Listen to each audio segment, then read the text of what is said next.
Et salut, alors dans cette vidéo, on va parler du critère de comparaison.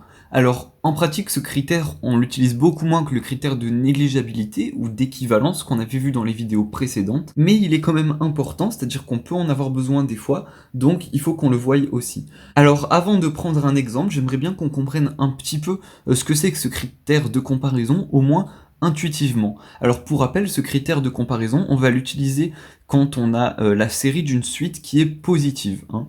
Donc en gros, là j'ai ma suite, et si j'arrive à trouver une suite qui est plus grande que notre suite initiale, et que je prouve que la série associée à cette suite est converge, alors dans ce cas, ça veut dire que la série de notre suite initiale converge également. Alors une manière intuitive de se représenter ça, c'est quoi? Eh bien c'est, regardez, là j'ai dessiné donc notre suite plus grande, donc notre suite Vn qui est plus grande que notre suite initiale Un, alors j'ai représenté ça par des petits points, et en fait une suite qui converge c'est quoi?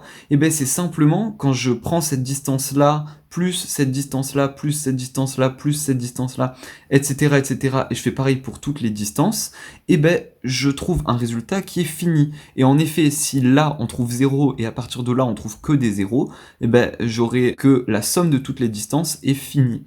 Donc si la somme de toutes les distances est finie pour la suite Vn, ça veut dire que pour la suite Un, la somme des distances, elle sera également finie. Mais comme notre suite, elle est plus petite, et ben la somme de nos distances, elle sera plus petite. C'est-à-dire que je partirai de là à là, et on se rend bien compte que c'est forcément plus petit. Alors ça, c'était un peu pour la partie intuitive. Si jamais vous comprenez pas ça, vous pouvez vous référer à la vidéo sur qu'est-ce que c'est qu'une série, où on avait parlé justement de cette somme des distances un peu plus en détail. Et si jamais se représenter ça intuitivement, ça vous intéresse pas trop, de toute façon, ce qui est important, c'est le côté pratique, donc je vous propose qu'on passe directement à la pratique, pour voir comment en vrai on le fait, parce qu'on vous demandera jamais d'expliquer de manière intuitive le critère de comparaison. Mais je trouve ça quand même un petit peu intéressant de comprendre.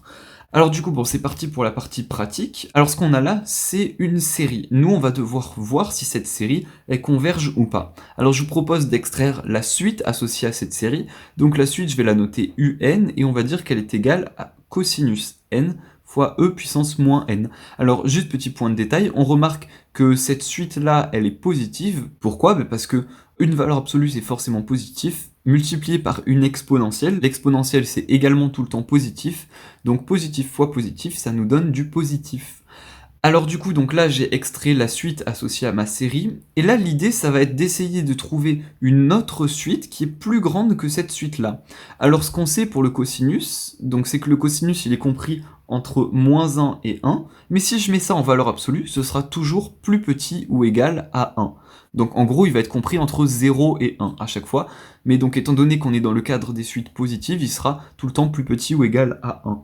Alors du coup, ce qu'on peut faire, c'est qu'on peut dire que ça, c'est plus petit ou égal à e moins n, comme ceci, à 1 fois e moins n, étant donné que le cosinus, il est plus petit ou égal à 1, donc je remplace ça par 1, du coup, donc ça, c'est égal à e moins n, hein, et du coup, on peut appeler ça Vn. Et du coup, on a notre Vn qui est égal à e moins n, et qui est plus grand ou égal à un. Alors du coup, je vous propose qu'on analyse ce Vn. Alors si je fais la somme des Vn, alors pour rappel, Vn, c'est e moins n, donc ça, on avait déjà vu cet exemple dans une vidéo précédente, on trouve que c'est égal à 1 sur e puissance n, comme ceci. Là, on a une série géométrique avec 1 sur e en valeur absolue, donc 1 sur e qui est plus petit que 1, et donc du coup, cette série, elle converge. Donc je peux écrire ici que la série converge, hein. On avait vu les séries géométriques dans une vidéo précédente. Alors du coup, qu'est-ce que j'ai? J'ai somme des Vn converge, ça implique que somme des Un converge, alors que notre Un c'était ça, donc ça implique par comparaison que cosinus n e moins n, cosinus en valeur absolue, est une série qui converge. Donc j'écris ça également SCV. Alors juste petite remarque, là on avait dit que c'était plus grand strictement, et là on a plus grand ou égal.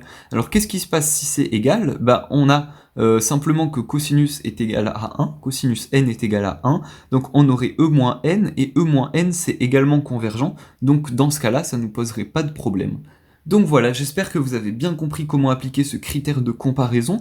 Donc en fait, c'est simplement appliquer cette ligne-là, rien de plus compliqué. Mais attention, il faut réussir à trouver ce VN. Donc ça, c'est à vous d'essayer de bidouiller un peu, entre guillemets, pour trouver ce VN. Donc j'espère que vous avez bien compris. Si c'est le cas, vous pouvez lâcher un petit like, ça fait super plaisir. Si vous avez des questions, vous pouvez bien sûr les laisser dans les commentaires. Et nous, on se retrouve dans les prochaines vidéos pour parler des autres critères. Du coup, à tout de suite.